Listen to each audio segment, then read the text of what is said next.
The sun hung low, heavy and orange like a tired eye half shut over the dry, cracked land. The earth hadn't seen rain in weeks, and the wind no longer whispered, it scraped. Dust curled like smoke over fence posts long abandoned by care. Against one of those posts, a rope still swayed, slow and deliberate, as though remembering the weight it had held just days before. She walked with a stagger, her feet bare, ankles torn raw by twine, dress torn and stained with old blood and shame. No one walked beside her.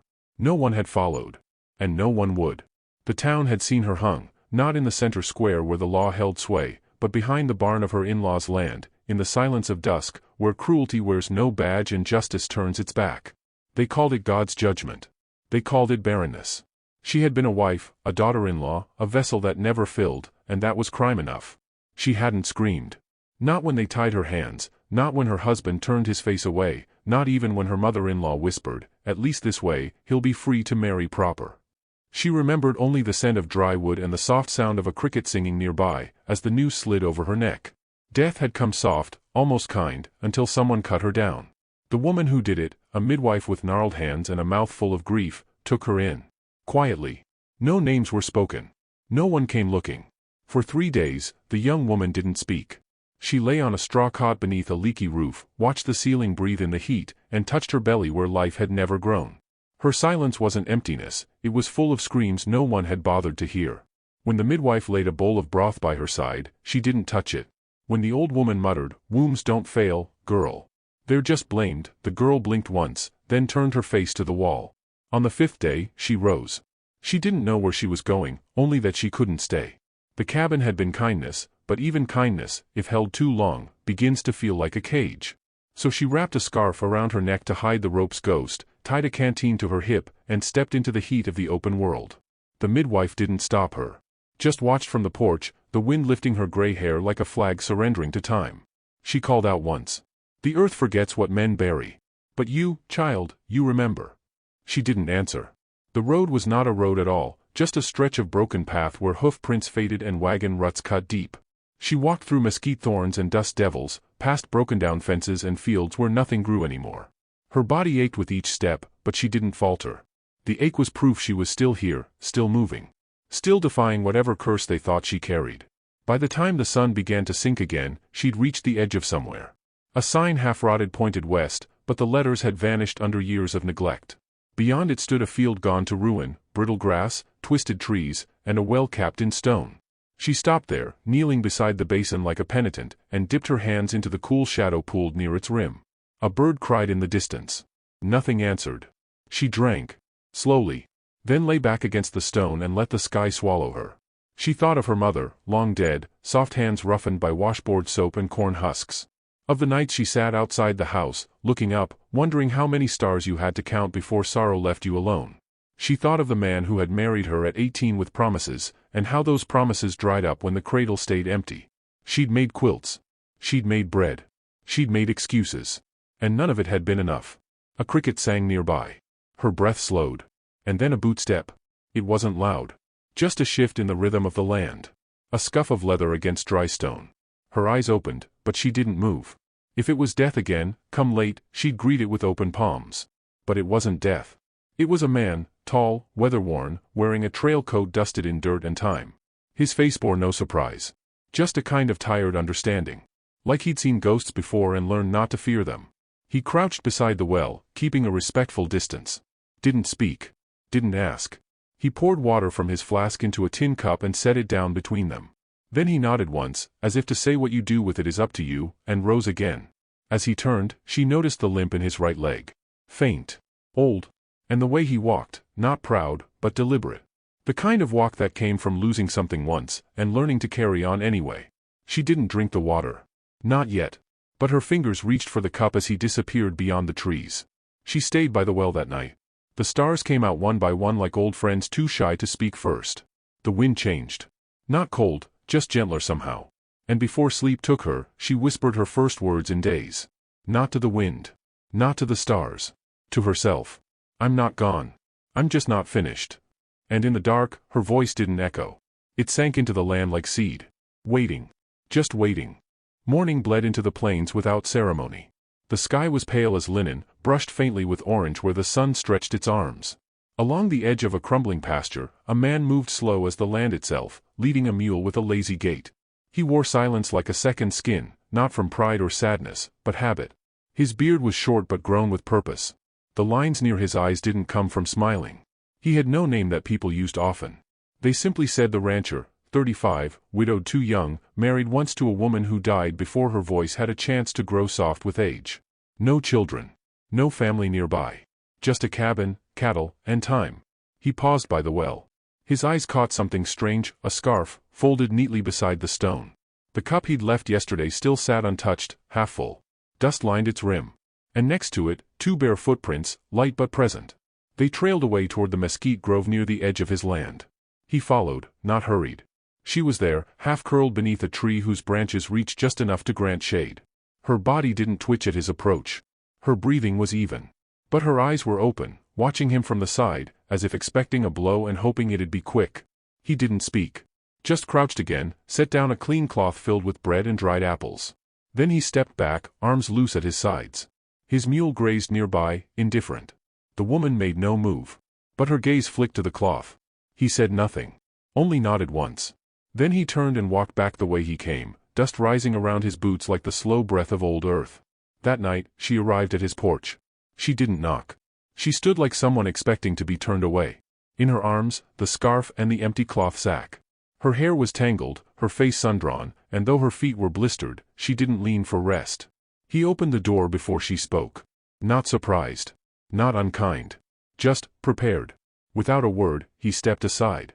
Inside, the cabin smelled of cedar and tobacco, though no pipe lay in sight. A fire burned low in the hearth, and a pot simmered, beans, likely. The woman stepped in, slow. She didn't sit. He didn't offer. He pointed once, toward a back room. A bed waited there. Clean. Simple. A basin of water sat on the table beside it, and a shirt folded at the edge. She looked at it, then at him. Her voice was hoarse, barely a thread. I won't stay long. He nodded. You can stay as long as you need. Then he walked away. The days blurred. She slept little, but when she woke, the house had changed, not in structure, but in rhythm. A second cup left on the table. An extra blanket folded by the door. She never saw him do these things. They simply were. And in return, she began to move. First, the dishes. Then sweeping the porch. Then mending a torn sleeve he left draped over a chair. He never asked. She never announced. It was not kindness for trade, it was survival wrapped in habit. He came and went.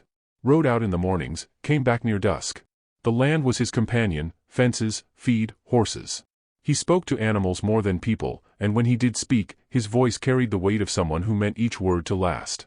Once, she caught him watching her from the field. Not staring. Just watching, like he was counting the quiet moments to see if they added up to peace. She still hadn't told him her name. One afternoon, she gathered eggs from the coop behind the barn. As she turned, she heard the crunch of gravel and turned sharp, breath caught. But it was only a boy, maybe 10, with hair sun-bleached and a freckled grin. He tipped his hat like a grown man, though it fell over his eyes. Uncle says you're real quiet. She said nothing. The boy rocked on his heels. I'm supposed to leave this. Mama made too much stew. He held out a cloth-wrapped tin, hand steady. She took it. Nodded once. Still no words. The boy studied her face. Uncle don't talk much neither. But he listens real good. Then he turned and ran off down the trail, calling over his shoulder for a dog that didn't come. That night, she sat on the porch long after the lanterns dimmed. The stars were clearer here, less interrupted. Somewhere in the field, an owl called. She spoke aloud, just once. I didn't want to die. The wind shifted, slow and warm. Inside the cabin, he stirred, not from the sound, but from instinct. He opened the door, saw her silhouette on the porch, and paused. She didn't turn. Do you think, her voice faltered, do you think a body can carry shame the way it carries a child? He didn't answer quickly. Then, from the doorway. Only if it lets someone else put it there. She closed her eyes. I let them. He stepped forward. Not close. Just far enough for her to feel his presence. They broke you down to a wound, then blamed you for bleeding. She turned to face him. The firelight from inside caught the edge of her jaw, the hollow near her throat, the bruise she still wore like old lace.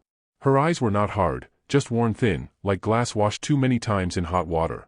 He looked, not with pity, but with a steadiness that didn't ask for explanation. Sleep inside, he said. The coyotes are thick tonight. She stood slowly, legs stiff. But she walked past him, into the warm hush of the cabin. The days grew into a rhythm. He never asked for her past. She never asked for his. But sometimes their silences overlapped in a way that felt like conversation. She began baking, cleaning, tending the herb patch out back. He fixed the fence, oiled the gate, repaired the chair she favored near the fire. One evening, she found a handful of wildflowers tucked into a jar near the wash basin. No note. Just color and scent and a quiet offering. She didn't smile. But her breath caught in her throat like a prayer she didn't dare speak yet. That night, as the fire cracked low and the wind rustled the eaves, she folded the scarf, the one that once hid the burn, and placed it in a drawer.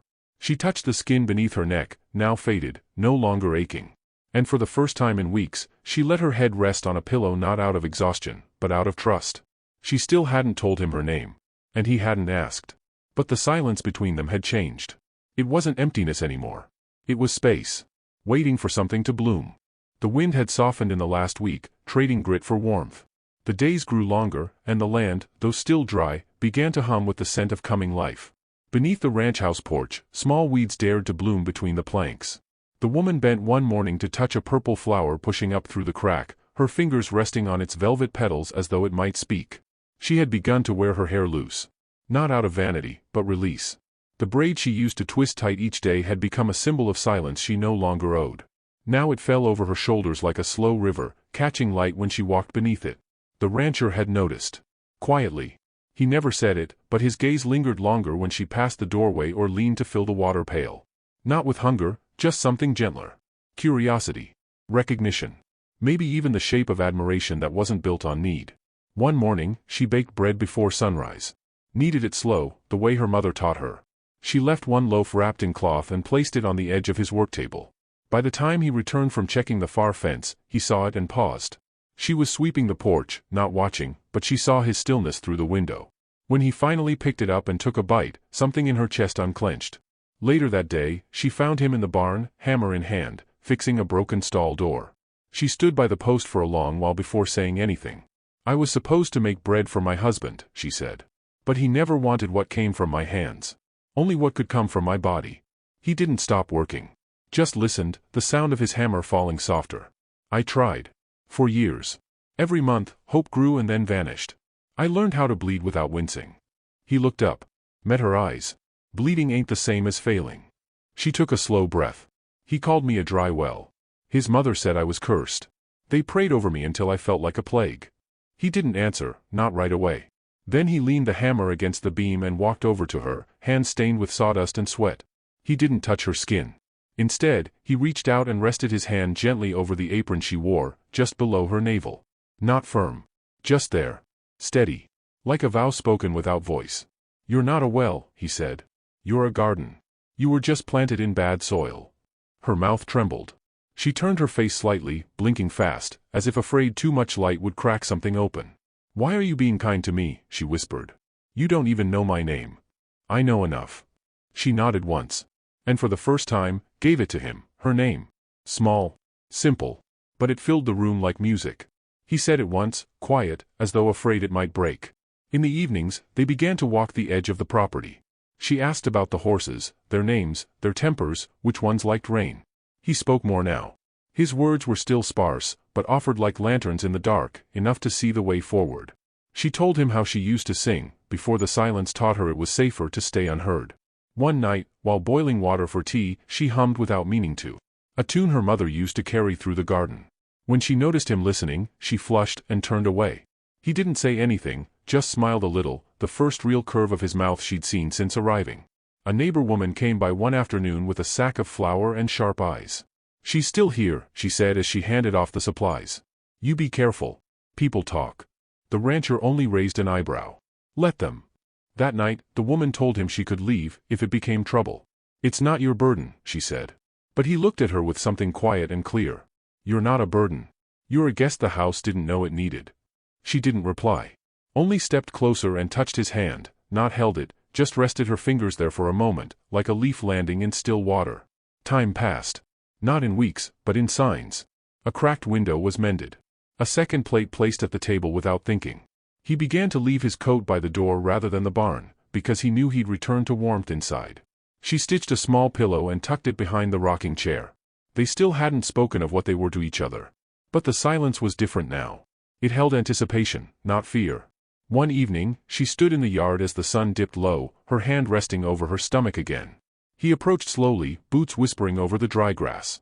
She said, "Sometimes I still feel empty." He didn't respond with comfort. Not false words. Instead, he stepped beside her, looked out at the land, and spoke true. Things grow slow out here. Some years, nothing comes. But that doesn't mean the seed was never good. Just means the season wasn't right. She turned to him, and her eyes shone. "I never wanted to be someone's purpose. Just someone's peace." He nodded. "You are." That night, sleep found her easily. No nightmares. No cold sweat. Just breath and the warmth of a quilt pulled to her chin. In the dim silence, she stirred once. Not from fear, but from a new sound. His voice. Low and steady from the next room, murmuring a song. Words indistinct. Maybe for himself. Maybe for her. Either way, it felt like home. And for the first time, she believed the word might belong to her again. The day began with the sound of hooves, not wind. Not birds. Just the hard, deliberate rhythm of riders cutting through dry earth, raising a ghost of dust behind them. The rancher looked up from the corral, hammer paused mid-swing. The woman stepped out onto the porch, wiping her hands on her apron, sensing before she saw.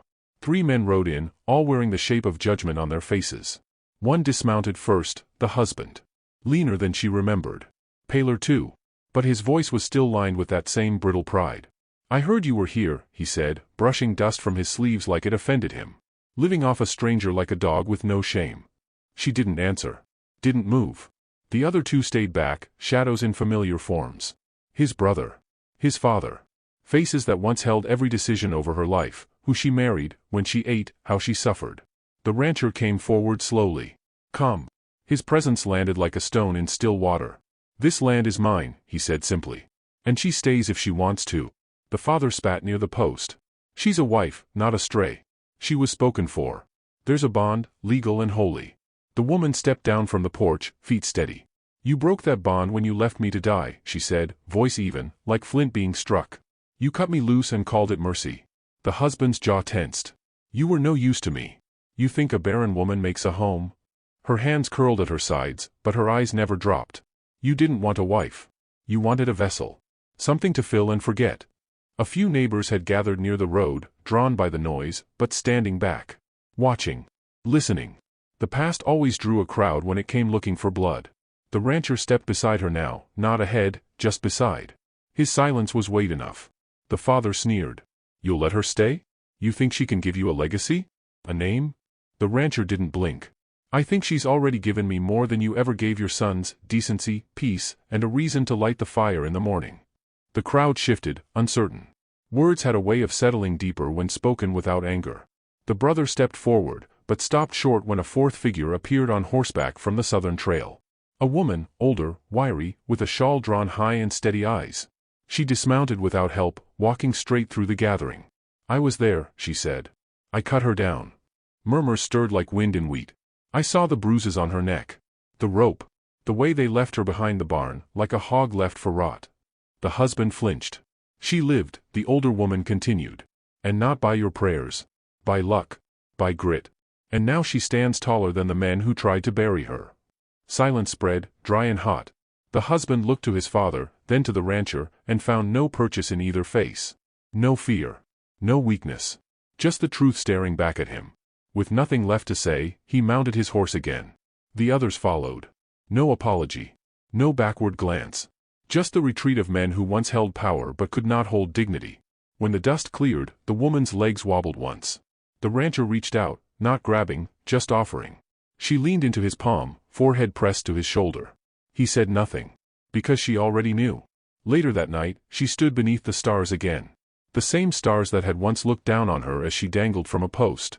Now they shimmered brighter, not softer, but braver, as if they'd been holding their breath for her all along. Inside the cabin, she washed her hands clean of the day, folded the apron, and turned toward the hearth. The fire crackled warm, steady. She placed a small tin kettle on the iron hook, then moved toward him. He was sitting in the chair by the window, coat draped behind him, boots loose. He looked up when she came near, and she saw the flicker of something in his eyes, not worry, not question. Just a gentle waiting. She knelt in front of him, took his hand, and placed it once more over her belly, the place that had once been named failure by cruel mouths. This time, she smiled. "You called it a garden," she whispered. His thumb moved slow over the fabric. "I still do." She leaned forward, resting her forehead against his chest. His arms wrapped around her, not to claim, not to shield, but simply to hold. And in that quiet, something bloomed.